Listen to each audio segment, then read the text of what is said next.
What is up, cinephiles? Welcome back to Screen Kings. Today's movie review is going to be a post-apocalyptic drama film called Finch, now streaming on Apple TV+. Now, this one is set on a near future where the Earth's ozone layer has been completely shredded by these solar flares, leaving the Earth vulnerable to deadly UV rays.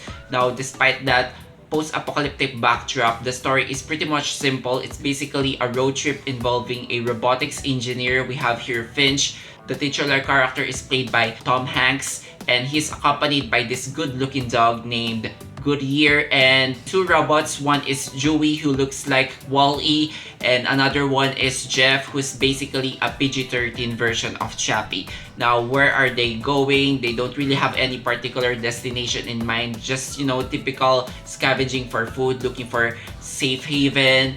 And yeah, this movie is directed by Miguel Sapochnik. Now, I know this guy because if you watch Game of Thrones, you gotta be taking this guy because he directed two of the biggest and the most cinematic episodes of the show. I'm talking about Battle of the Bastards and Hard Home, that is the battle against the White Walkers. So knowing that he's going to do a post-apocalyptic film, I know that he can toy with a lot of concepts here. So it's quite surprising that he actually takes the opposite approach, and Finch is probably the most mellow and the most amiable post-apocalyptic film that you're gonna see. It mostly focuses on the friendship and this tight family that they're going to build as the movie progresses. So it's definitely sentimental, but it's not too sappy because there's still humor and there are still dire circumstances. Another selling point of this movie is Tom Hanks.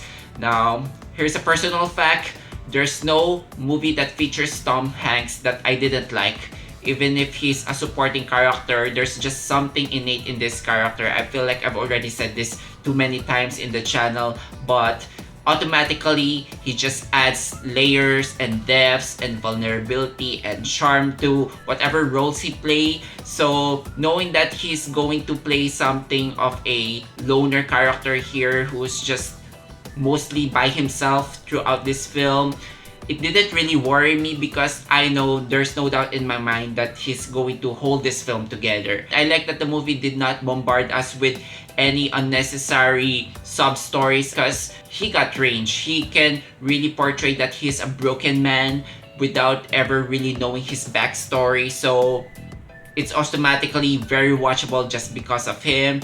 But the biggest surprise for me here is Caleb Landry Jones, who voiced Jeff the Robot. He also performed a motion captured on this, and I did not expect that this character will turn out to be the most endearing character in the entire film. He has this paternal relationship with Finch. He definitely looks up to him as this sort of a gruff father figure because he's a learning robot. He's book smart, but he needs to learn how to be human. So initially, he sounded like a computerized version of Borat, which I really found funny. But as the movie went on, as he learned how to be human, he started acting and speaking more of like a human. So I think this character has an amazing character growth throughout the entire film. It's definitely a hilarious and heartfelt performance, but I gotta give credit as well to my boy Seamus here, who played Goodyear the dog. What a good looking dog. Kudos to all the pet trainers involved in this movie, and he actually is a good actor for a dog. Now, he kind of resembles spots from the movie Isle of Dogs, so I immediately took a liking for this dog. This movie might be boring for some because you might find it uneventful with just him doing his mundane task of surviving and looking for food. But honestly, the company of these three characters in particular, is more than enough for me. Now, I'm not gonna lie that I was yearning for more tension and more conflict. For a 2-hour film, sci-fi film, it's kind of a requirement for me these days to hook me something not with entirely new, at least something interesting. But I think the movie is just adamant on focusing on the heart of the story because that is the main centerpiece. Now, there's nothing really wrong with that, but I can imagine audiences being bored and just perceiving this movie as just lackluster on a face value. Now, will there be any other humans in this film?